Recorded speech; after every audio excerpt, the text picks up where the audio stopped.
Welcome back to the Leela Life Show. I am your host, Linda Andrews, and I'm pumped to be with you today for the Boundary Bootcamp.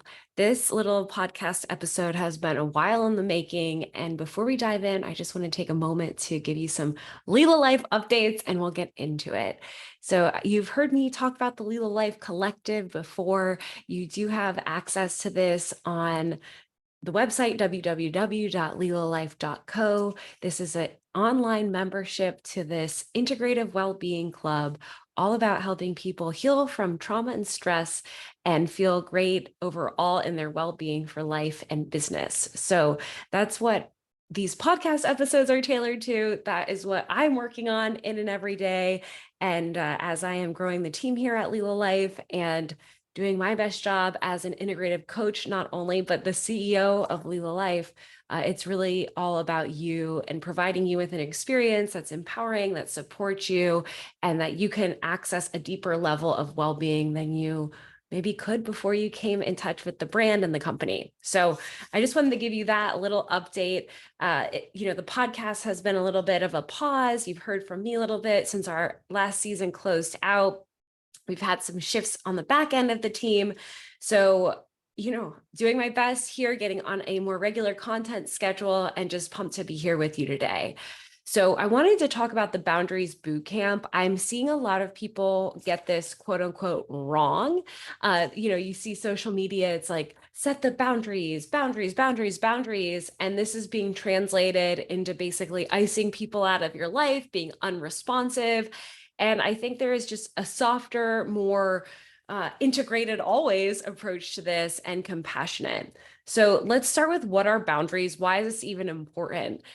Boundaries, if you think of a boundary, let's talk about a map. You have the map, you have the different state lines, and then state A is doing things differently than state B. Those are boundaries that it's easy to imagine a map and see the lines and understand, oh, this is Florida and this is Georgia. The boundaries in your own personal life may not feel so clear. And these boundaries in your personal life are things, say, the differentiation from work, from family life, from whatever roles, responsibilities, passions, everything you find yourself in. And like I said, they aren't so ingrained like a map is. So when you think about boundaries in your own life, I'm curious what immediately comes to mind for you. Are you imagining areas where you need better boundaries? Are you thinking about where you have great boundaries? Does this feel unfamiliar? Like, what do you mean boundaries? I'm just living life. With any of the work that we do here at Legal Life, awareness is always that first step. So you can be aware of, where do you have boundaries? Where don't you have boundaries? Where do you want boundaries? Where do you see someone in your life that has really good boundaries that you could take a page from their book? So much of life comes from habits and patterns. So much, right? These subconscious imprints that happen between the ages of 0 and 8. And these are responsible for much of your life and your habits and patterns. And so your ability to quote unquote have great boundaries or not have great boundaries, have any boundaries, often we can look to these experiences between the ages of 0, right, pre-birth, to 8, and see where you may or may not have picked up these skills and understand why. Little t or big T trauma, this can be helpful in understanding that big conversation. And if you feel so bad at boundaries, you may notice that looking to that chapter of your life could give you some answers. And especially pay attention to who are the caretakers in your life, or who were the caretakers of your life at that time. You learned so much from them, for better or for worse. And, I always like to have that grace of everyone's doing their best, including you, but this can help loosen and understand, oh, this is where that came from. And is this what I want to have now? So when you understand, and in the Leela Life way, the framework we use, it's the heal, be, and the create. When we're doing that healing work and looking in the past and saying, these things have affected me from my past, and then that decision point of the present, do I want this to affect me any further? And if so, how? That's that place of empowerment. So I'd love for you to self-rate yourself on a scale of 0 to 10. How good or bad do you feel like you are at boundaries? 0 is like none, 10 is amazing. And maybe you feel like a 15 and you have hypervigilance around boundaries, and you may have a sweet spot that you want to center this around too. So much of that time from 0 to 8 is like survival time, right? You were maladaptive to experiences to survive, and that on a really like amazing intuitive level is truly amazing, right? Like I wasn't super conscious, and my body, my mind was able to give me these boundaries, these tools, whether maladaptive or just adaptive, to be able to be in your moments and do the best at every step of the way, right? That is the reality, whether you feel that way about all of your life or not. And then this empowerment point, which I like to refer to as the 0 point, you hear that in quantum physics. It's like that neutral point. Okay, this is what has been. And what do I want to create, do, go from here? So I'm just framing this conversation around boundaries because there's so much more to it than just like have a session with your therapist and then set a boundary. And I do like to say boundaries can be messy, because if you went from having zero or not many or having not much awareness to starting to instill them, lots of different triggers can come up and it can be messy. So having that grace for yourself and that empowerment comes from, okay, yeah, it's messy. This is new. And how do I want to do this? And so, I hear people that are like, oh, I'm so bad with boundaries. It's like I just cutting people completely out of my life. There's things like grief, sadness, maybe even anger that can come with making these shifts, especially in your interpersonal relationships. But when we're talking about loss, right? Loss of an identity, loss of a commitment, loss of, an activity, loss of relationships, that is something that can then bring up grief, can bring up anger, can bring up sadness. It may be bringing up something different for you. And you're going to want to acknowledge that, because it can be feeling like something so kind of crazy or hard, but you're actually moving through and processing a piece of that. And even I would go so far to say, as if you are establishing boundaries in a relationship that you didn't really have boundaries, even that can bring up grief. It's a net positive perhaps, but it's like, man, I wish the relationship, I didn't even have to do this. And in that can be some of what I call the expectation hangover. It's like, oh, I just wish it was like this, and it's like this, and this is harder than how I wanted it to be. And now I'm having this gap, and it feels maybe even worse than a hangover could feel. And so then that's you having to catch up your life conditions and how you want things to be. As Tony Robbins says, the life conditions and your blueprint, your life blueprint, that these are lined up. And so when we're talking about boundaries, when you can have a reflective moment and ask yourself, man, like this is hard to set boundaries, maybe. And what else do I need to acknowledge that's going on here? Right? It's like that things aren't the way that I want them to be. And as much as you can feel empowered in setting those boundaries, also doing that processing work around whatever that is. So I would be remiss to talk about boundaries without talking about self-worth. And self-worth for yourself, feeling into your most whole, worthy self. Take a moment to breathe into that. You may hear this as your most magnetic, your most radiant self, your higher self. It's that version of you that you know exists, and you may or may not be tapping into that version. And that version of you has the ability to be in 100% self-worth. And so when you are in that, that person sets boundaries a little bit differently than how you may be on a day to day. And so this is a nice contrast to think about when you're in your most magnetic, your higher self, your radiant self. How does she or he set boundaries? And some of these answers are so beautifully demonstrated. We'll talk a little bit more about this around time.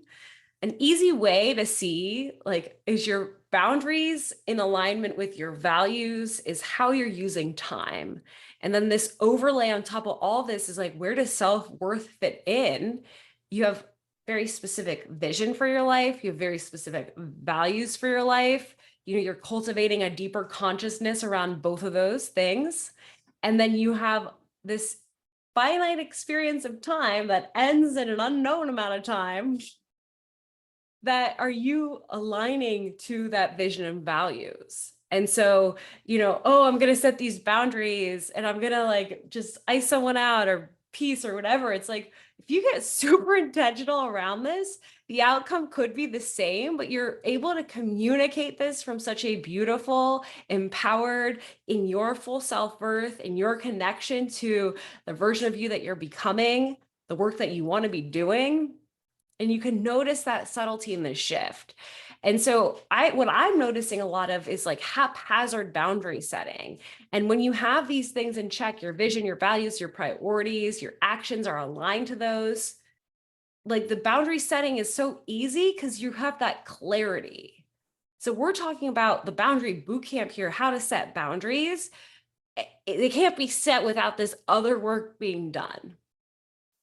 Family is such a great example of this. I adore my family. I have a second half to my family as part of my marriage. It feels so life-giving. And there's more in my life than family. And family is very important to me. And so, what does that mean in how I use time? Right? It means that I prioritize the things that I need to be doing on a daily basis, taking care of my business, taking care of myself, showing up in my home life. And when I have extra, I can allow that extra to go to family. That may say fall in the priority list a little bit ahead of friends. I don't know. Like it's changing, it evolves. You get to understand this with yourself, but it's bringing in that intentionality. That's one example. Okay. I noticed this over apologizing when new boundary setting is being done. Like, no, no, no, I'm so sorry. And the apologizing can fade into an oversharing. And it's like, okay, permission to be messy and permission to be clear in communication and permission to just be mindful.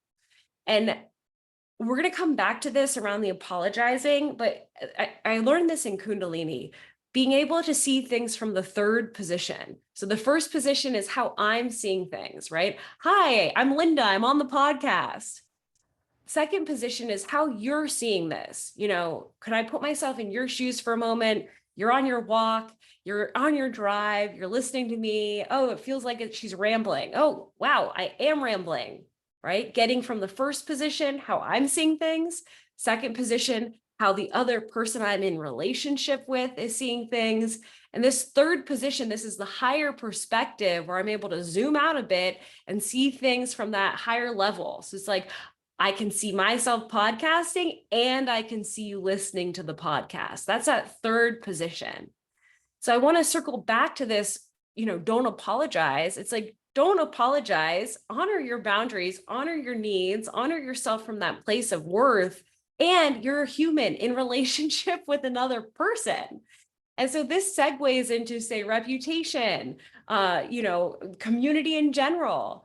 When you do these really kind of severe cuts and don't know how to communicate clearly to a person, you're definitely in that often stabilizing the nervous system and learning these things for the first time. And if you think about things from the second and third position, it may help you find communication, and you may have some perspective to think, how would I like this relationship to evolve? What will communicating this do to this relationship? How do I see things going forward? What new boundaries will I establish with this relationship? So that's something I really see here is the over apologizing, right? And the being mindful of how the other person could be reacting or responding to those boundaries. You hear often no is a complete sentence, and not answering is not a complete sentence. That's just not answering. And so for you to be honing in communication skills, honing in on how you want to show up in relationship to others, right? It's like how you do one thing is how you do everything. See when that tendency to just not respond or cut someone off comes up. Is there avoidance? Is there overwhelm? What pattern is at play there that can invite you to maybe approach it a little bit more head on in clarity and confidence in self-worth, where you can communicate no, right? The full sentence, no, but without leaving another person hanging. And again, I say this once you've moved through the boundaries can be messy phase. It's like letting that boundaries can be messy phase be pretty short so that you can get into, I want to do a better job. And these are some things to think about when you're doing that better job. So we talked a bit at the beginning here about that most magnetic self, your highest self, your aligned self, right? The person that you are embodying, stepping into every day. And when you think about boundaries and you think about how you use your time and you think about how you want to honor your commitments and your goals and your visions and your values, this question around who do you want to be? Who do you want to be? And see what comes through. You have 24 hours in a day. Many of those are spent sleeping. And then you may have, say, 16 hours in a day left. And so 16 times 4 is 64. You have 64 15-minute time blocks of time in a day that you get to decide how you want to use that time, energy, and intention. And I really love this boundary conversation because often I see people setting boundaries with other people. And guess who they're not setting boundaries with? Themselves.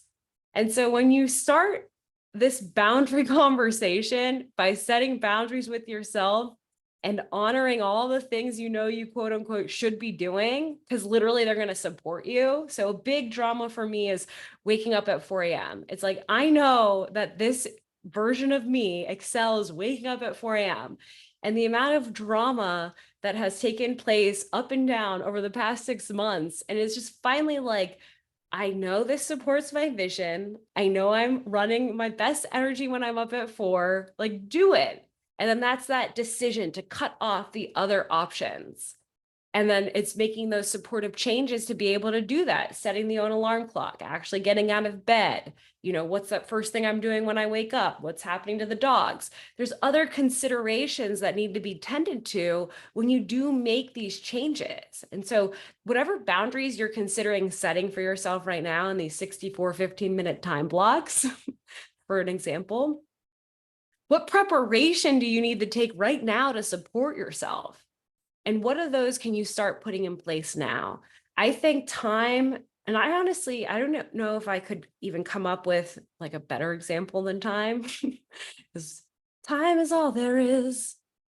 We have time to be able to use as a tool in our life to bring us in that alignment to what you have in your desires and your gifts and your vision.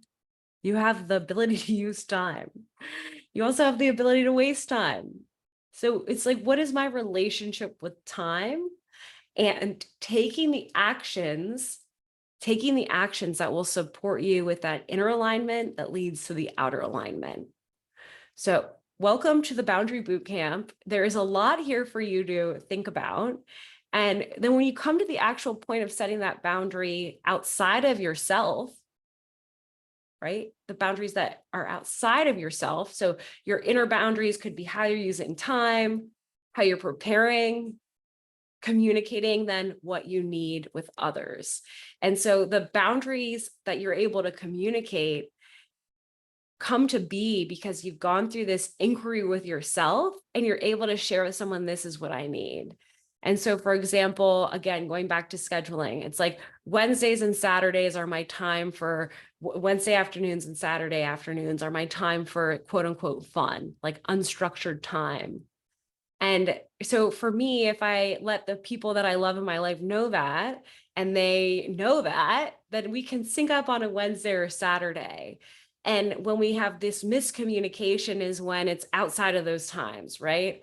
It's just one example where when you have your boundaries set and you can clearly communicate those, the other people can then honor those with you. And so much of the boundary conundrum comes from a lack of clarity within yourself and taking action on those needs. It may actually have very little to do with anyone else. And then it may. And this is where I think the part 2 to this is as you start to excel at this, you become very protective in this like high self-worth, feeling connected to your vision and values, how you use time and your energy, that people that don't have great boundaries, you're going to be recognizing that much easier, and that will help you to strengthen your boundaries. So this is an evolving topic. If you're inside the collective, there's some content around boundaries. If you have listened to the podcast before or read any of the blog posts, I know there's work about boundaries in both of those spaces. There's a few things more coming to light here, so I wanted to share this with you. And think about this: where within yourself do you need to set some inner boundaries, and start there? Before you ice the next person out of your life, see if this can relieve some of that mind drama and how you use time. And then what does that shift with you, with the other people? And no is a complete sentence when you get to that communication point, or stating what you need, or being direct. Your boundaries are not a group science project. There's no figuring it out. You've already done that. So then it's you communicating what that is for you and what you need. And then you get to watch, and you can watch who in your life can honor those boundaries, who in your life can respect your boundaries, and maybe who in your life can't. But if you have not taken that step of that communication, that's where things can just fall by the wayside. And it can all be something to learn from, grace, honor, observation of where you're at, paying attention, noticing, and then you feeling in that space of empowerment. Where do you want to go from here? What does that look like next? So thank you so much for tuning in to the latest episode of the Lead a Life Show. Drop a comment below if there's anything here that really sticks out to you. Tag us on social. We receive the love here, and we hope to be always giving the love. And we'll catch you next time on the Lead a Life Show. And you can see Miss Lily has thoroughly enjoyed today's episode. All right, talk to you soon.